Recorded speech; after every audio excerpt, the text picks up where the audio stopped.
Bollywood actress और BJP सांसद कंगना रनौत को लेकर पंजाब के पूर्व सांसद सिमरनजीत सिंह मान ने विवादित बयान दे दिया। उसके बाद राजनीतिक माहौल में गर्मागर्मी हो गई। वहीं कंगना ने भी सिमरनजीत के बयान पर पलटवार किया है। सिमरनजीत सिंह मान के रेप को लेकर कंगना को क्या कहा, सबसे पहले जरा आप ये देखिए।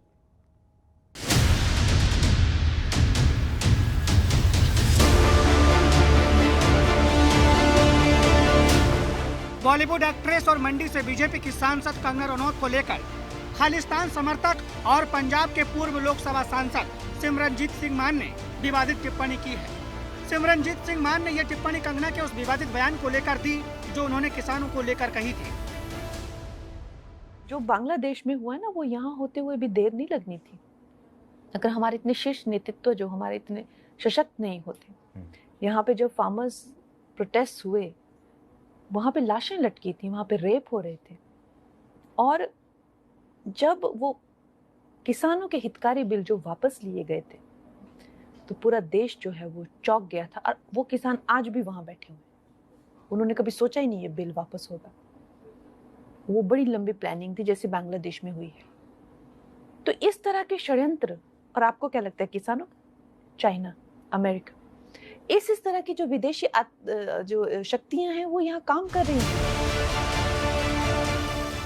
हरियाणा के करनाल में 79 साल के सिमरनजीत सिंह मान ने कंगना को लेकर क्या कुछ कहा, आपको सुनाते हैं।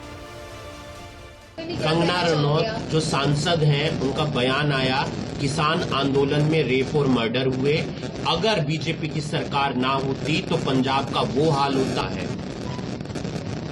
मैं कहना तो नहीं चाहता, रनौत साहब को रेप का तो बहुत तजर्बा है, उनसे आगे पूछ सकते हैं कि कैसे होता है रेप, तो लोगों को समझाया जाए कि रेप कैसे होता है। सिमरन की इस टिप्पणी के बाद सवाल जवाब का सिलसिला यहीं पर नहीं थमा। इसके बाद जब स्पष्टीकरण के तौर पर सिमरनजीत सिंह मान पर उनसे आगे का सवाल पूछा गया तो उन्होंने क्या कहा, आप वो भी सुनिए। उनको कैसे तजुर्बा है? तजर्बा जैसे होता है, आप अगर साइकिल चलाते हैं तो साइकिल चलाने का तजर्बा नहीं होता, तो उनको रेप का तजर्बा है। कंगना रनौत की बात कर रहे हैं? हाँ जी, कंगना रनौत। आपने जिन लोगों सिमरनजीत सिंह मान की तरफ से यह बयान ऐसे वक्त में दिया गया है जब पूरा देश महिला डॉक्टर के साथ हुई रेप की घटना को लेकर गुस्से में है, और सिमरनजीत सिंह मान ने सभी मर्यादा की सीमाओं को लांघकर ये विवादित बयान दिया है, जिस पर कंगना रनौत की तरफ से भी पलटवार किया गया है। अगर इस तरह से आर्टिस्ट की जो है वो आवाज़ को दबाया जाएगा और एक फिल्म को, मेरी क्रिएटिव लिबर्टी को, क्योंकि कुछ लोगों ने बंदूकें तान दी हैं, हमारे माथे पे रख दी है, तो बंदूकों से तो हम डरने वाले हैं नहीं। और आज मुझे रेप थ्रेट्स भी आ रहे हैं कि कंगना को पता है कि रेप क्या होता है, तो वो मुझे एक तरह से रेप की भी धमकियां दे रहे हैं। तो इस तरह से वो मेरी आवाज़ नहीं दबा सकते हैं। सिमरनजीत सिंह मान के रेप के तजुर्बे वाले बयान पर बीजेपी सांसद कंगना रनौत ने सोशल मीडिया साइट एक्स पर पोस्ट करते हुए ये भी लिखा है कि ऐसा लगता है कि ये देश कभी रेप जैसे मुद्दों को महत्वहीन बनाना बंद नहीं करेगा। आज इन सीनियर पॉलिटिशियंस ने रेप की तुलना साइकिल चलाने से की है। इसमें कोई हैरानी की बात नहीं है कि महिलाओं के खिलाफ हिंसा और बलात्कार को मजे की तरह देखना इस पितृसत्तात्मक देश के दिमाग में बैठ चुका है। इसका मतलब महिलाओं का उपहास करने के लिए इस्तेमाल होता है, फिर चाहे वो हाई प्रोफाइल फिल्म मेकर या पॉलिटिशियन ही क्यों ना हो। वहीं कंगना को लेकर की गई विवादित टिप्पणी पर पंजाब महिला कमीशन की चेयरपर्सन राजलाली गिल की तरफ से भी संज्ञान लिया गया है। सिमरनजीत मान जी का है जो है, इनके ऊपर भी एक्शन लेना चाहिए कि इस तरह की स्टेटमेंट एक औरत के खिलाफ नहीं कह सकते हैं। आप वुमेन कमीशन किस तरीके की कार्रवाई कर रहे हैं, किस तरीके ऐसा है, सुबह से मैं एक जरा लोक अदालत थी उसमें बिजी थी मैं, हमारा अभी लोक अदालत अभी खत्म हुआ है, तब मैंने न्यूज भी देखी है, देखा अभी मैं इसकी तरफ करती हूँ। I will think about it, I will definitely take an action. ऐसा पहली बार नहीं है जब सिमरनजीत मान ने विवादित बयान दिया है। इससे पहले भी वो विवादित बयान दे चुके हैं।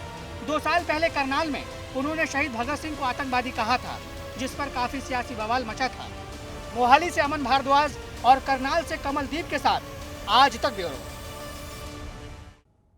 कंगना के बयान को लेकर बीजेपी ने किनारा कर लिया है, जिसके बाद से विपक्ष पूरी तरह हमलावर है। मंडी से सांसद के बयान के बाद अब पंजाब के वित्त मंत्री हरपाल सिंह चीमा ने हमला बोला है। पंजाब के वित्त मंत्री हरपाल चीमा ने कहा है कि कंगना रनौत अपनी मानसिक संतुलन को खो बैठी हैं, इसीलिए आए दिन सस्ती शोहरत हासिल करने के लिए वो कुछ भी बोल दे रही हैं। देखो अजे तो ये कोई भी फैसला नहीं लिया गया, ना ही ये मामला विचाराधीन आया गया।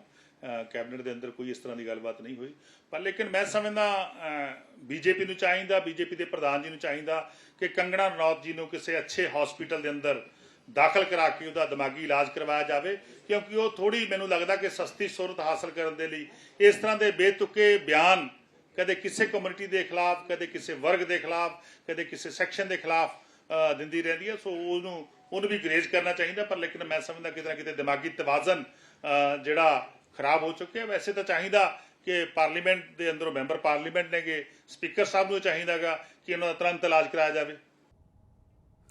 अकाली दल के गिरते हुए सियासी ग्राफ और बगावत के बीच अकाली प्रधान सुखबीर बादल ने बड़ा ऐलान करते हुए एक सीनियर अकाली नेता को पार्टी का वर्किंग प्रेसिडेंट बनाया है। सुखबीर बादल ने ऐलान उस वक्त किया है जब अकाल तख्त से बेअदबी से जुड़े हुए मामलों में सुखबीर बादल पर अपना फैसला सुनाने वाला है। वो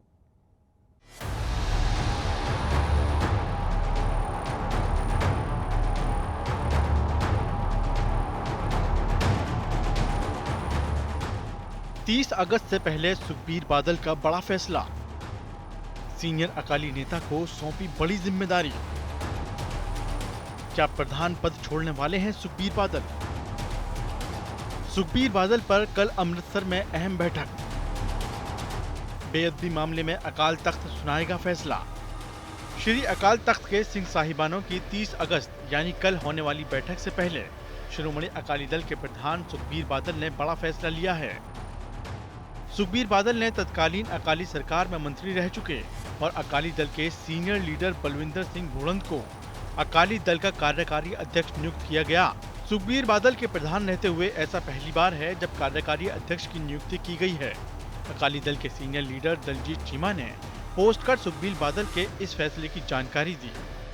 पार्टी के सीनियर आगू टकसाली आगू सरदार बलविंदर सिंह भूंदड़ साहब नूं पार्टी का वर्किंग प्रेसिडेंट जिहड़ा वो अपॉइंट किया।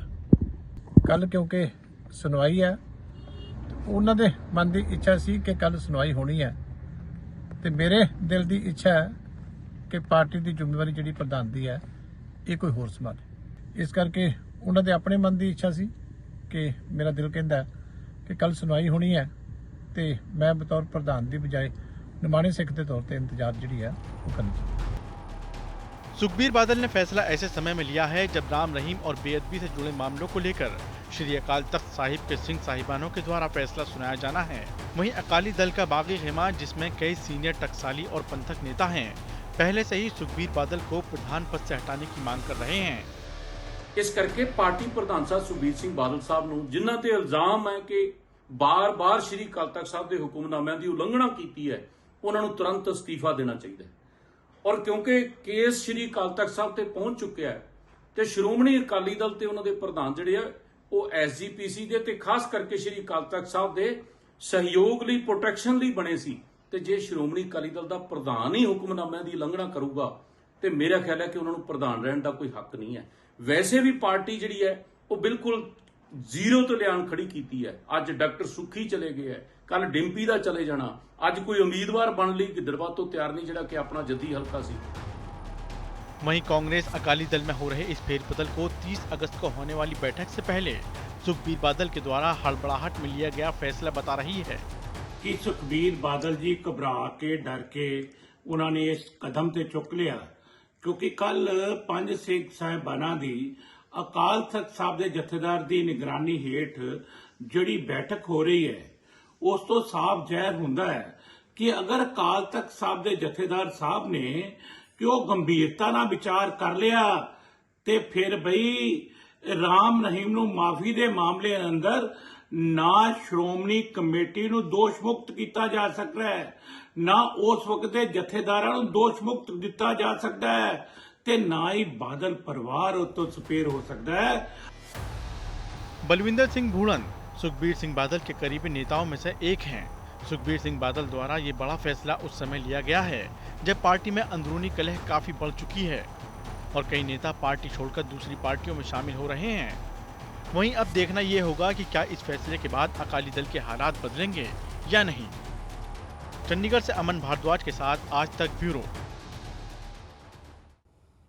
मलेरकोटला में कल जमीन अधिग्रहण को लेकर किसानों और पुलिस के बीच झड़प हुई और आज प्रशासन और किसानों के बीच एक बैठक हुई है जो बहुत ही महत्वपूर्ण रही, जिसमें समस्या के समाधान के लिए 10 सदस्यीय कमेटी का गठन किया गया है, जिसमें अधिकारियों के साथ साथ किसान संगठन से जुड़े हुए लोग भी शामिल होंगे। इसके अलावा प्रशासन की तरफ से किसानों को भरोसा दिया गया है कि जब तक मामला नहीं सुलझ जाता है तब तक कोई भी निर्माण कार्य नहीं होगा।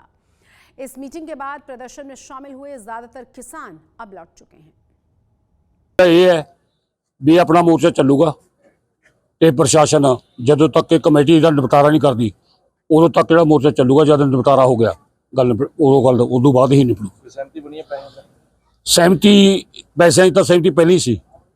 ਹੁਣ ਤਾਂ ਗੱਲ ਇਹ ਸੀ ਵੀ ਪਰਿਵਾਰਾਂ ਦੇ ਵਿੱਚ ਜਿਵੇਂ ਭਾਈਚਾਰੇ ਬੰਟਵਾਰੇ ਦਾ ਹੁੰਦਾ ਉਹ ਡਿਸਪਿਊਟ ਸੀ। ਉਹ ਡਿਸਪਿਊਟ ਕਮੇਟੀ ਬਹਿ ਕੇ ਉਹਦਾ ਹੱਲ ਹੈ ਜਿਹੜਾ ਉਹ ਕਰੂਗੀ। पंजाब में लॉ एंड ऑर्डर को लेकर मान सरकार पर लगातार सवाल उठाए जा रहे हैं। इसी बीच एक बार फिर से गुरदासपुर में 2 अज्ञात लोगों ने कांग्रेसी नेता के घर पर फायरिंग की है। सीसीटीवी तस्वीरों में आप देख सकते हैं कि नकाबपोश शख्स घर के गेट पर लगातार गोलियां चला रहा है। जिस कांग्रेसी नेता पर यह फायरिंग की गई है वो कांग्रेस के हल्का यूथ प्रधान नकुल महाजन का घर है। पुलिस जांच के दौरान सुबह करीब 12 बजे नकुल महाजन को एक विदेशी नंबर से फोन कॉल पर जान से मारने की धमकी मिली। फिलहाल इस पूरे मामले पर पुलिस ने केस दर्ज करके फायरिंग करने वाले युवकों की तलाश शुरू कर दी है। बाकी सीनियर अफसर ध्यान में लिया दिता गया। जो CCTV वगैरह चेक करके जो भी डंप वगैरह था जो भी रात इधर कोई शक्की व्यक्ति आया जो गोलियां चलते CCTV फुटेज भी देखी गई। होर उन्होंने ढगाई ना वाच के फोरेंसिक लैब की मदद नाल जो भी बनती कार्रवाई आप कर रहे हैं। आज तक पंजाब में आज के लिए बस इतना ही, लेकिन देश और दुनिया की तमाम बड़ी और अहम खबरों के लिए आप देखते रहिए आज तक।